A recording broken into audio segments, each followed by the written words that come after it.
Hello, good morning everyone. I hope you all are good and we energetic. So today we start next topics of chapter 3, current electricity. Find out the relation between drift velocity, mobility of the conductor, electric current, current density, electric field and potential difference. Suppose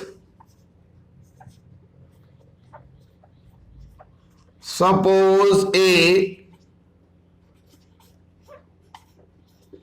conductor whose length L and area of cross section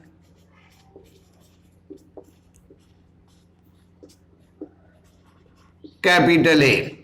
हमने यहां पर एक conductor consider किया जिसकी length small L and area of cross section capital A है। So volume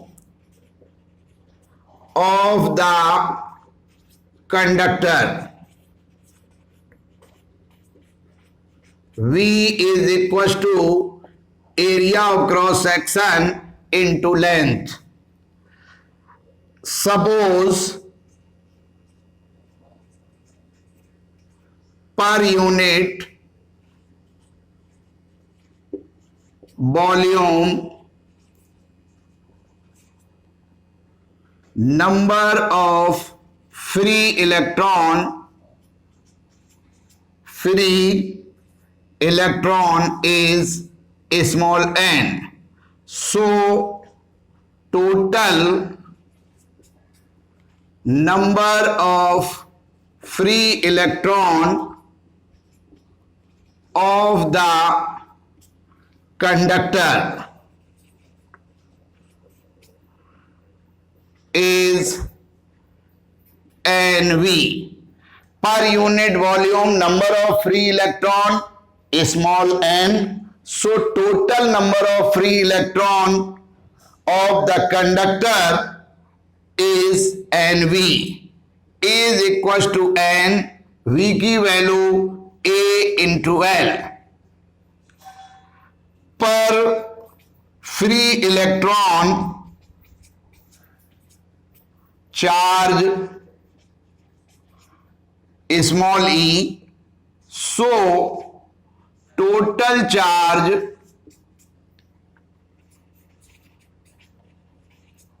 of the conductor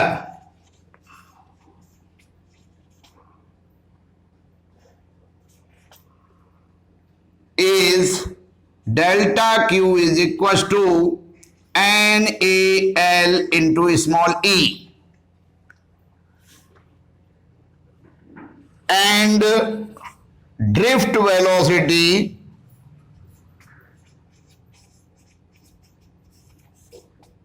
Vd is equals to displacement upon time। तो displacement is small l upon time interval delta t। So time interval delta t is equals to L upon Bd। तो मैंने यहां पर जो conductor consider किया उस पर charge find out किया और time interval. So electric current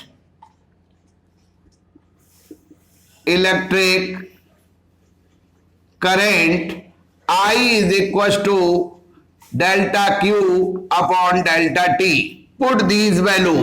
So I is equals to delta Q की value NaLe divided by delta T L upon Vd। L से L cancel out. So electric current I is equals to NaeVd। तो एक relation find out हुआ। Current density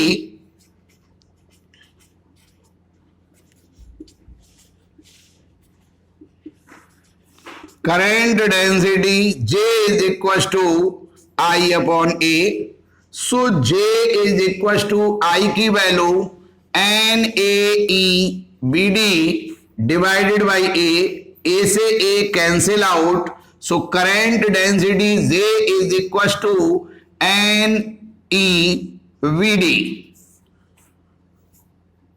We know that drift velocity is equals to mu E. Here mu mobility of the conductor and capital E electric field.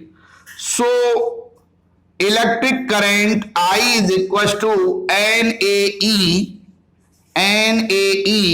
VD की value put की mu E. ये relation electric current mobility and electric field के middle में है. Again current density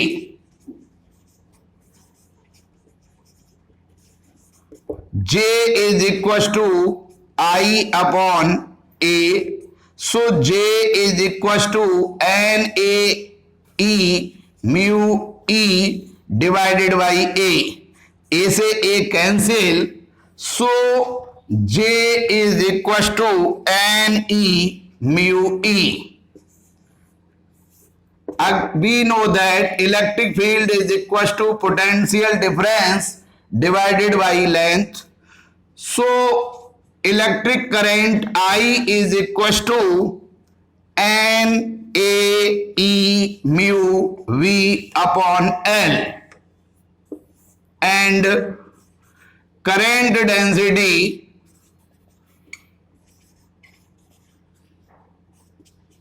J is equals to I upon A. तो J is equals to NAE mu V upon L into A. A से A cancel.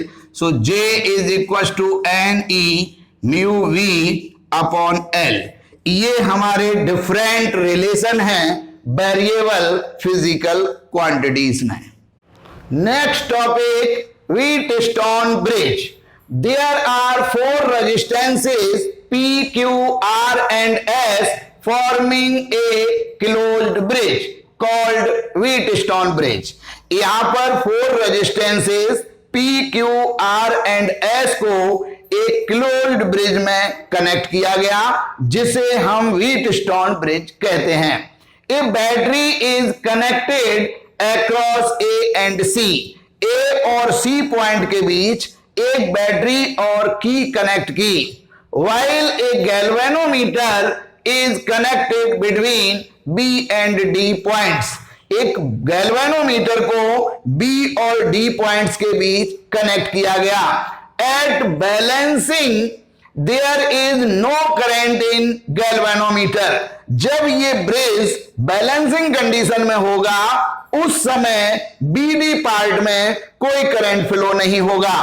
तो BD part में current flow ना हो इसके लिए B और D पॉइंट का पोटेंशियल सेम होना चाहिए. सपोज B पॉइंट का potential BB is equal to D point potential VD. तो जब potential at point B and D are equal, so potential difference delta V is equals to BB minus BD is equals to 0. So according to Ohm's law, potential difference is equals to current into resistance. So delta V 0 is equals to IR. इसका मतलब flowing current और resistance का जो product है वो zero होगा. और ये प्रोडक्ट जीरो तभी हो सकता है जब BD पार्ट में फ्लोइंग करंट और रेजिस्टेंस में से एक क्वांटिटी जीरो हो. और here R is equals to not zero. यानी जब यहां पर एक कनेक्टिंग वायर है, गैल्वेनोमीटर है, तो उसका अपना एक रेजिस्टेंस है. So resistance not equals to zero, so flowing current I is equals to zero. तो जब BD पार्ट में करंट फ्लो नहीं होगा उस समय ब्रिज बैलेंसिंग कंडीशन में होगा. If bridge bridge in balancing condition. Balancing condition.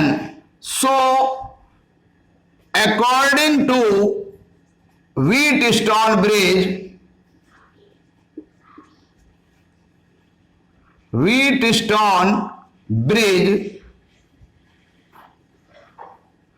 P upon Q is equals to R upon S. So unknown resistance S is equals to Q upon P into R. यहां पर जो 4 resistance connect किए हैं किसी एक closed bridge में, उसमें PQ is non resistance, R is non and variable resistance and S is unknown resistance. यहां 4 रेजिस्टेंसेस PQRS में P और Q जो रेजिस्टेंस है उसकी वैल्यू हमें गिवन है, R की वैल्यू गिवन और वेरिएबल है, रिक्वायरमेंट के अकॉर्डिंग हम चेंज कर सकते हैं, और S एक अननोन रेजिस्टेंस है जिसकी वैल्यू हमें फाइंड आउट करनी है. So according to Wheatstone bridge, unknown resistance S is equals to Q upon P into R. Suppose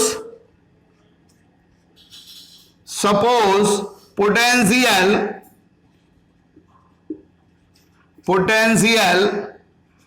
at points A, B, C and D are VA, VB, VC and BD. हमने ऐसा consider किया कि ये जो 4 point है A, B, C and D, इन पर potential की value respectively VA, VB, VC and BD.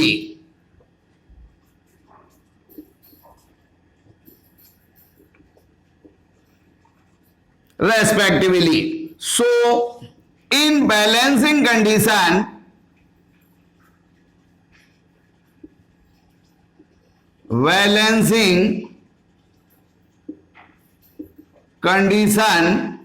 BB is equals to BD. Balancing condition वाली जो कंडीशन है उस पर B पॉइंट और D पॉइंट का पोटेंशियल से, so VA minus BB is equal to VA minus BD. हमने यहां पर दोनों जगह BA लिखा.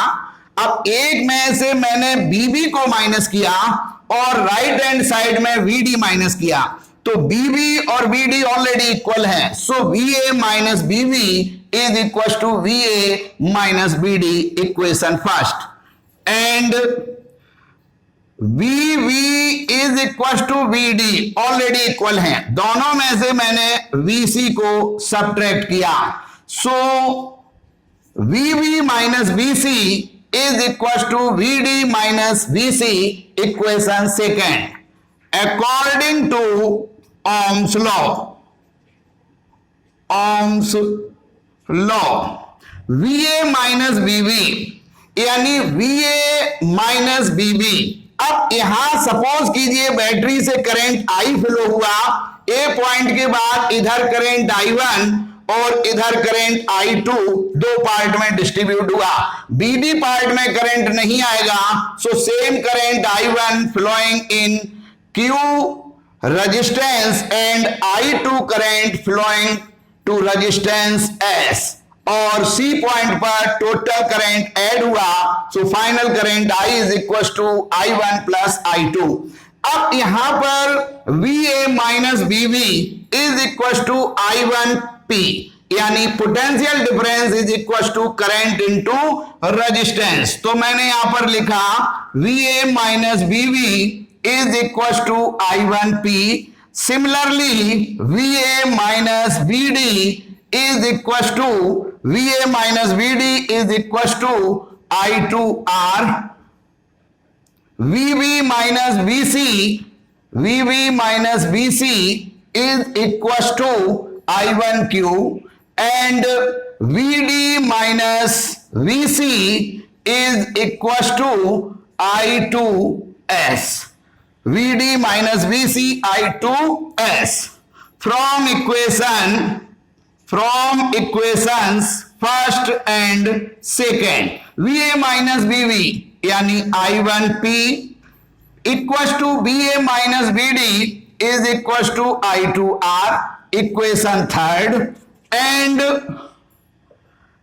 VV minus VC is equals to I1Q equals to I2S, equation 4. Dividing equations third by fourth, so I1P divided by I1Q is equals to I2R divided by I2S. I2 I1 cross होंगे, so P upon Q is equal to R upon S. So unknown resistance S is equal to Q upon P into R. तो जो Wheatstone bridge की theory थी वो theory हमने prove कर ली. तो again according to theory of Wheatstone bridge, unknown resistance S is equal to Q upon P into R. Next topic, meter bridge. Meter bridge is the application of Wheatstone bridge is determine the unknown resistance of a given wire. जो metre bridge है वो Wheatstone bridge की theory पर work करता है, यानी Wheatstone bridge की theory का एक एप्लीकेशन है. और इस मीटर ब्रिज की हेल्प से किसी अननोन वायर का रेजिस्टेंस फाइंड आउट किया जा सकता है. It is constructed on the principle of Wheatstone bridge. So according to balanced Wheatstone bridge, P upon Q is equals to R upon S. So unknown resistance S is equals to Q upon P into R. Suppose this equation is first. अब हम बात करते हैं construction की. तो यहां पर लकड़ी का एक बोर्ड है और लकड़ी के इस बोर्ड पर पैरेलल एल शेप की दो पत्तियां लगा रखी हैं. तो एक यहां पर ये है, ये शेप है एल, और यहां पर दोनों किनारों पर हमें कनेक्शन करने के लिए स्विच लगे हुए हैं और ये दोनों एक दूसरे के पैरेलल और सिमिलर हैं और दोनों के एंड पॉइंट पर दो स्क्रू लगे हुए हैं कनेक्शन के लिए. अब इस स्क्रू को नेम ए देते हैं, इसको सी देते हैं. इन दोनों के मिडिल में मैग्नीन का 1 मीटर लॉन्ग वायर है. मैग्नीन एक अलॉय है और ये वायर मैग्नीन का इसलिए है कि मैग्नीन की रेजिस्टिविटी हायर है और temperature coefficient of resistance is low. अब इस लकड़ी के बोर्ड के किनारे पर एक metre scale 1 metre long connect है, जिस पर 1 सेंटीमीटर टू 100 सेंटीमीटर सिंबल दिए हुए हैं, जिससे कि हम लेंथ का मेजरमेंट कर सकें. और एक हमारी मेटल की जो पत्ती है वो इस मैग्नीन वायर के पैरेलल कनेक्ट है. इन पर भी पॉइंट है वायर को कनेक्ट करने के लिए. इस मिडिल वाले पॉइंट को हम डी बोलेंगे और यहां से हम एक गैल्वेनोमीटर कनेक्ट करेंगे और उसे हम एक जॉकी से कनेक्ट कर देंगे. इन दोनों पॉइंट के मिडिल में नॉन एंड वेरिएबल रेजिस्टेंस के लिए रेजिस्टेंस बॉक्स कनेक्ट करेंगे और इन दोनों स्पेस के मिडिल में अननोन रेजिस्टेंस यानी वो वायर जिसका रेजिस्टेंस हमें एस फाइंड आउट करना है वो कनेक्ट करेंगे. यहां पर ये जॉकी है. ए और सी के मिडिल में एक बैटरी और की को कनेक्ट कर देंगे. सपोज इस बैटरी का पोटेंशियल डिफरेंस V है और टर्मिनल पॉजिटिव टू नेगेटिव है. तो अब ये हमारा जो स्ट्रक्चर बन के तैयार हुआ, ये व्हीटस्टोन ब्रिज को फॉलो करता है। व्हीटस्टोन ब्रिज में 4 रेजिस्टेंस है, पी, क्यू, आर और एस। यहां भी R resistance known and variable है और एस अननोन रेजिस्टेंस है। अब हम जब वर्किंग के अकॉर्डिंग देखेंगे कि जॉकी को किसी पर्टिकुलर आरवी रेजिस्टेंस बॉक्स में से रेजिस्टेंस आर के लिए जब हम जॉकी को मैग्नेट वायर पर प्लेस टू प्लेस टच कराते हैं तो एक पर्टिकुलर कोई पॉइंट बी आता है जहां पर गैल्वेनोमीटर में डिफ्लेक्शन 0 होता है। जब गैल्वेनोमीटर में डिफ्लेक्शन 0 होता है, इट मींस बीडी पार्ट में कोई करंट फ्लो नहीं होगा। उस समय ये ब्रिज बैलेंसिंग कंडीशन में होगी। सपोज AB की लेंथ L है, तो L सेंटीमीटर लॉन्ग जो वायर है वो रेजिस्टेंस P है और remaining length 100 minus L centimetre का जो रेजिस्टेंस होगा वो Q है। तो अब यहां पर P, Q, R, S 2 resistance है। Here P, Q non resistance, R non and variable resistance और S अननोन रेजिस्टेंस। हम इस बैटरी से कोई करंट फ्लो करेंगे I, जो A पर जाने के बाद P में I बन जाएगा और ये स्ट्रिंग से होकर RB में I2 जाएगा। वही रेजिस्टेंस S में सेम I2 जाएगा और जो रेजिस्टेंस P में गया I1 वही रेजिस्टेंस Q में जाएगा और यहां C पर आकर दोनों करंट कनेक्ट होके टोटल करंट आई जो बैटरी के नेगेटिव टर्मिनल तक आएगा। Suppose resistance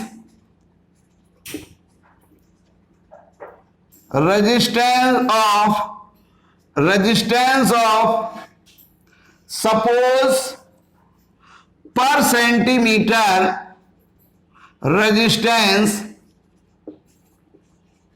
resistance of magnet wire is rho. So resistance of P is equals to L rho, यानी P की जो लेंथ है वो L है और पर centimetre resistance rho. So resistance of P is equals to L rho and resistance S is equals to 100 minus L into rho. Put the values of P and Q in equation first. Equation जो first था उसमें P और Q की value put करेंगे। So S is equal to Q की value 100 minus L into rho divided by P की value L into rho और into R। यहां रो से रो कैंसिल हो जाएगा। So S is equal to 100 minus L upon L into R। इस फॉर्मूले से मीटर ब्रिज की हेल्प से जो गिवन वायर होगा उसका हम रेजिस्टेंस फाइंड आउट कर लेंगे। वर्किंग में हम आरवी में से किसी पर्टिकुलर रेजिस्टेंस के लिए जॉकी को मैग्नेट वायर पर A to C place to place touch करा के नल पॉइंट फाइंड आउट करेंगे। उस समय ये बैलेंसिंग कंडीशन में होगा ब्रिज। उस समय जो हमारी लेंथ है वो हमें इस स्केल के हेल्प से फाइंड आउट होगी और वो वैल्यू इस फॉर्मूले में पुट करेंगे L एंड R और हमें अननोन वायर का रेजिस्टेंस फाइंड आउट हो जाएगा। थैंक्स।